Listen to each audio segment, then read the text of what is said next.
Hello, আসসালামু আলাইকুম। সবাইকে টিএ হাবের পক্ষ থেকে শুভেচ্ছা। আপনারা আজকে ওরিয়ন ইনফিউশন শেয়ারটির কিছু বেসিক কথাবার্তা জানতে পারবেন যে আসলে শেয়ারটি আহ, কোন পজিশনে আছে এবং এর সামনের দিনগুলোতে প্রাইস মুভমেন্ট কোন দিকে যাওয়ার সম্ভাবনা রয়েছে। আমরা সেই বিষয়ে একটু কথা বলতে চাচ্ছি।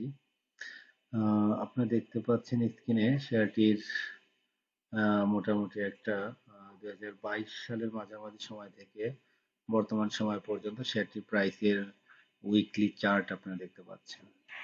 আমরা আসলে কিছু বিষয়ে একটু আলোচনা করতে চাচ্ছি। আম, আপনারা দেখতে পাচ্ছেন শেয়ারটি যখন 2022 সালের প্রথম মোটামুটি একটা বড় ধরনের প্রাইস মুভমেন্ট হয় আমরা দেখতে পাচ্ছি। এই সময় কিন্তু প্রচুর ভলিউম হয়ে প্রাইস মুভমেন্ট হয়। তো সেই ক্ষেত্রে শেয়ারটি যখন এই বরাবর শেয়ারটি যখন বড় ভলিউম নিয়ে উঠে যায়, তার আগে কিন্তু ছোট ছোট গ্রিন বারে আমরা দেখতে পাচ্ছি কিন্তু শেয়ারটির প্রথম মুভমেন্ট শুরু হয় আর কি। তো সেই ক্ষেত্রে আমরা এর পরে যখন আবার 2024 সালের দিকে এসে 24 সালের দিকে এসে যখন আবার এখানে এসে প্রাইসের বড় মুভমেন্ট শুরু হয়, তখন যেটা দেখা যায় যে আসলে প্রাইসের যখন মেইন মুভমেন্টটা শুরু হয় তার আগে প্রত্যেক ক্ষেত্রে কিন্তু আমরা দেখেছি তার আগে কিছু কিছু গ্রিন ক্যান্ডেলে কিন্তু ভলিউম হতে থাকে। ঠিক এখানেও তাই। তো সেক্ষেত্রে আমরা তৃতীয়বারের মতো আবার আমরা দেখতে পাচ্ছি ঠিক একই রকমের চিত্র, অর্থাৎ এখানে কিছু গ্রিন বারে কিন্তু আমরা দেখতে পাচ্ছি যে ভলিউম হতে থাকছে এবং শেয়ার প্রাইস মুভমেন্ট করার চেষ্টা করছে আর কি। এখন দেখার বিষয় যে এর পরের বারগুলো অর্থাৎ গ্রিন ক্যান্ডেলে বড় হয় কিনা, অর্থাৎ বড় বড় ভলিউম পায় কিনা। অর্থাৎ যদি এখানে বড় বড় ভলিউম করে শেয়ার প্রাইস মুভ করতে পারে তাহলে কিন্তু আগের মতোই শেয়ারের বড় ধরনের একটা প্রাইস মুভমেন্টের কিন্তু সম্ভাবনা রয়েছে। স্পষ্টতই আমরা দেখতে পাচ্ছি শেয়ারটি কিন্তু তার যে উইকলি চার্টে আমরা দেখতে পাচ্ছি যে শেয়ারটি কিন্তু তার যে ডাউন ট্রেন্ড ছিল সেই ডাউন ট্রেন্ডের বাইরে গিয়ে এখন অবস্থান করছে, অর্থাৎ সে আপ ট্রেন্ডের দিকে যাওয়ার কিন্তু চেষ্টা করছে এবং আহ, মোটামুটি ভলিউমও কিন্তু আগের চেয়ে অনেক বেড়ে গেছে আমরা দেখতে পাচ্ছি। অর্থাৎ প্রায় প্রতি সপ্তাহেই কিন্তু ভলিউম তার আগের সপ্তাহ থেকে বেশি হচ্ছে। যদিও মাঝখানে 2টা সপ্তাহ আমরা দেখতে পাচ্ছি যে ভলিউম একটু কম ছিল। তো সেই ক্ষেত্রে শেয়ারটি কিন্তু ভলিউম এবং প্রাইস মুভমেন্ট বিচারে শেয়ারটি একটা ভালো পজিশনে আছে বলে মনে হচ্ছে আর কি। আমরা যদি এটাকে ডেইলি চার্টে দেখলেও আমরা কিছু বিষয় হয়তো বুঝতে পারবো। আপনারা এখানে ডেইলি চার্টে লাস্ট কিছু ক্যান্ডেল যদি আপনারা দেখেন তাহলে ক্যান্ডেল গুলোর মধ্যে কিন্তু একটা বৈশিষ্ট্য দেখা যাচ্ছে যে প্রত্যেকটা ক্যান্ডেলেরই কিন্তু উপরে উইক রয়েছে, অর্থাৎ উপরে শ্যাডো রয়েছে আর কি। প্রত্যেকটা ক্যান্ডেলেই দেখতে পাচ্ছেন যে উপরে শ্যাডো রয়েছে, আর সেটা মেন করে যে বায়ার খুব স্ট্রং থাকার পরেও সেলাররা কোনোভাবে অ্যাগ্রেসিভ আচরণ করছে, অর্থাৎ সেলাররা কিন্তু খুব স্ট্রং পজিশন আছে। অর্থাৎ শেয়ার শেয়ার বারবারই উঠে যাওয়ার চেষ্টা করলেও সেলাররা এখানে কিন্তু খুবই অ্যাগ্রেসিভ ভাবে সেল প্রেসার দিচ্ছে। অর্থাৎ আজকে কিন্তু শেয়ারটি মোটামুটি প্রায় 20 টাকার মতো ব্যবধান হয়েও দিন শেষে কিন্তু খুব বেশি বাড়তে পারেনি। এর আগের ক্যান্ডেল গুলো ঠিক একই অবস্থা। আমরা যে এই ক্যান্ডেলটা যদি দেখি, এই ক্যান্ডেলে আমরা দেখতে পাচ্ছি যে 354 টাকা লোয়ার প্রাইস ছিল এবং এটা ওই দিনে কিন্তু 383 টাকা পর্যন্ত দাম উঠে যায়। তো সেক্ষেত্রে এই এই অস্বাভাবিক কিছু আচরণ আমার কাছে মনে হয় শেয়ারটি সামনের দিকে যাওয়ার কিছুটা ইঙ্গিত বহন করে। আর আমরা নিচের দিকে যদি ভলিউম বার গুলো দেখি তাহলে কিন্তু প্রত্যেকটা ভলিউম বারই কিন্তু অ্যাকুমুলেশনকে ইন্ডিকেট করে এবং লাস্ট কয়েকটা ভলিউমও কিন্তু শেয়ারের প্রাইস মুভমেন্টের সঙ্গে সঙ্গে ছোট ছোট করে প্রাইস মুভমেন্ট হচ্ছে এবং ভলিউমও কিন্তু বেড়ে যাচ্ছে আর কি। তো সেক্ষেত্রে আমার মনে হয় শেয়ারটি টেকনিক্যালি এখান থেকে বাড়ার একটা চান্স রয়েছে আর কি, এবং সেটা কিন্তু অ্যাভারেজ লাইনের উপরেও আজকে অবস্থান করছে। তো শেয়ারটির একটা বড় প্রাইস মুভমেন্ট হয় রিসেন্টলি ডিসেম্বরের 11 তারিখ থেকে মোটামুটি শেয়ারটি 270 টাকা থেকে বেড়ে অলমোস্ট 440 টাকার দিকে যায়। তো সেক্ষেত্রে এখান থেকে কিন্তু শেয়ারের একটা কারেকশন হয় এবং শেয়ারটি কিন্তু মোটামুটি একটা দারুণ একটা আমরা দেখতে পাচ্ছি যে একটা প্রাইস কারেকশনের পরে সুন্দর একটা ইউ শেপ নিয়ে কিন্তু উপরে এভাবেই ওঠার চেষ্টা করছে আর কি। এভাবেই শেয়ারটি উপরের দিকে যাওয়ার চেষ্টা করছে। এখন দেখার বিষয় শেয়ারটি এখান থেকে আসলে কত দূর পর্যন্ত যাবে, এটাই হলো ফ্যাক্ট।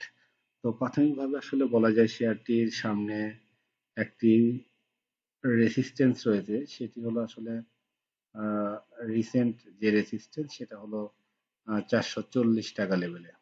সেক্ষেত্রে শেয়ারটি আগে এই এখানে 400 টাকার লেভেলকে ক্রস করলে সে কিন্তু 440 টাকার দিকে যাওয়ার সম্ভাবনা রয়েছে আর কি। 440 টাকা ক্রস করলে শেয়ার তার উপরের দিকে যাওয়ার অনেক সম্ভাবনা রয়েছে, অর্থাৎ প্রায় 550 টাকার দিকে যেতে পারে আর কি। এখন আমরা শেয়ারটির যদি মান্থলি চার্ট দেখি তাহলে শেয়ারটির কি অবস্থা আসে দেখি। ইয়েস, মান্থলি চার্টে আমরা দেখতে পাচ্ছি যে লাস্ট 2 মান্থ কিন্তু তার ডাউন ট্রেন্ডের যে একটা লং ডাউন ট্রেন্ড ছিল, অর্থাৎ 740 টাকা থেকে শেয়ার কিন্তু অলমোস্ট 214 টাকা নেমে যায়। অর্থাৎ লাস্ট 6-7 মাসের মধ্যেই কিন্তু শেয়ারটির একটা বড় ডাউনফল হয়। এরপরে কিন্তু ছোট ছোট করে গত 2 মাসে কিন্তু আমরা দেখতে পাচ্ছি যে শেয়ারটি আবার তার ক্রেজ ফিরে পেয়েছে এবং শেয়ারটি গত মাসে একটা বড় ফুল বডি ক্যান্ডেলের মতোই একটা ক্যান্ডেল দেয় এবং আশা করা যায় এই মাসে যদি গত 2 মাসের উপরে যদি সে ক্লোজ দিতে পারে, অর্থাৎ যদি 500 টাকার দিকে ক্লোজ দিতে পারে, তাহলে কিন্তু শেয়ারটি তার আগের যে বড় প্রাইস মুভমেন্ট সেদিকে যাওয়ার কিন্তু একটা ইঙ্গিত দিবে বলে মনে হচ্ছে।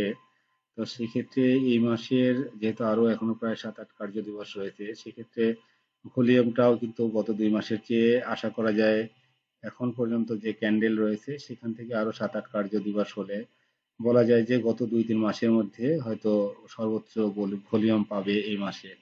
তো সেক্ষেত্রে সর্বোচ্চ ভলিউম পেলে শেয়ারের প্রাইসও আশা করা যায় গত মাসের যে ক্লোজিং প্রাইস 426 টাকা ছিল তার উপরেই আশা করা যায় ক্লোজ দিবে বা 535 পর্যন্ত যাওয়ার কিন্তু একটা সম্ভাবনা রয়েছে। সেক্ষেত্রে এরপরে হয়তো পরবর্তী আলোচনা আমরা শেয়ারটির নেক্সট টার্গেট হয়তো বলবো। আশা করা যায় শেয়ারটি কিন্তু এই মাসে তার ভলিউম যেভাবে হচ্ছে এবং টপ টোয়েন্টি যেহেতু আজকেও 1 নম্বরে ছিল শেয়ারটি, টপ টোয়েন্টির 1 নম্বর পজিশন কিন্তু সে ধরে রেখেছে সারাদিনই। তো সেক্ষেত্রে আশা করা যায় শেয়ারটি কিন্তু এভাবে টপ টোয়েন্টির 1-2 নম্বরে যদি থেকে যায় তাহলে কিন্তু শেয়ারটির প্রাইস মুভমেন্টের যথেষ্ট সম্ভাবনা কিন্তু রয়েছে। যাই হোক, আমরা শেয়ারটির কিছু টেকনিক্যাল ইন্ডিকেটর যদি দেখে আসি, তো সেই ক্ষেত্রে আমরা দেখব হলো বলিঙ্গার ব্যান্ড।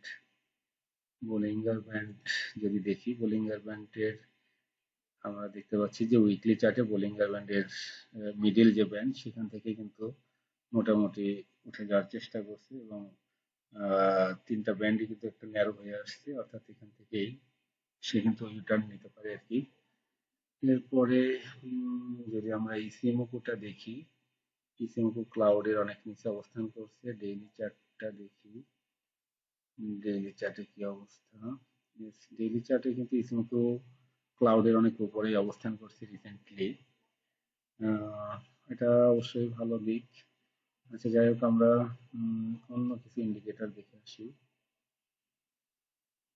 আচ্ছা, ম্যাকডি খুবই সুন্দর পজিশনে রয়েছে, আমরা দেখতে পাচ্ছি যে শেয়ারের ম্যাকডি, অর্থাৎ দেখতে পাচ্ছেন ম্যাকডি তার কালার চেঞ্জ করেছে ছোট ছোট করে এবং তার ম্যাকডির যে হিস্টোগ্রাম গুলো আছে সেগুলো কিন্তু ছোট হতে যাচ্ছে এবং আশা করা যায় হয়তো এই সপ্তাহ বা সামনের সপ্তাহের মধ্যেই ম্যাকডি তার জিরো লাইনের উপরে আসার একটা সম্ভাবনা রয়েছে আর কি।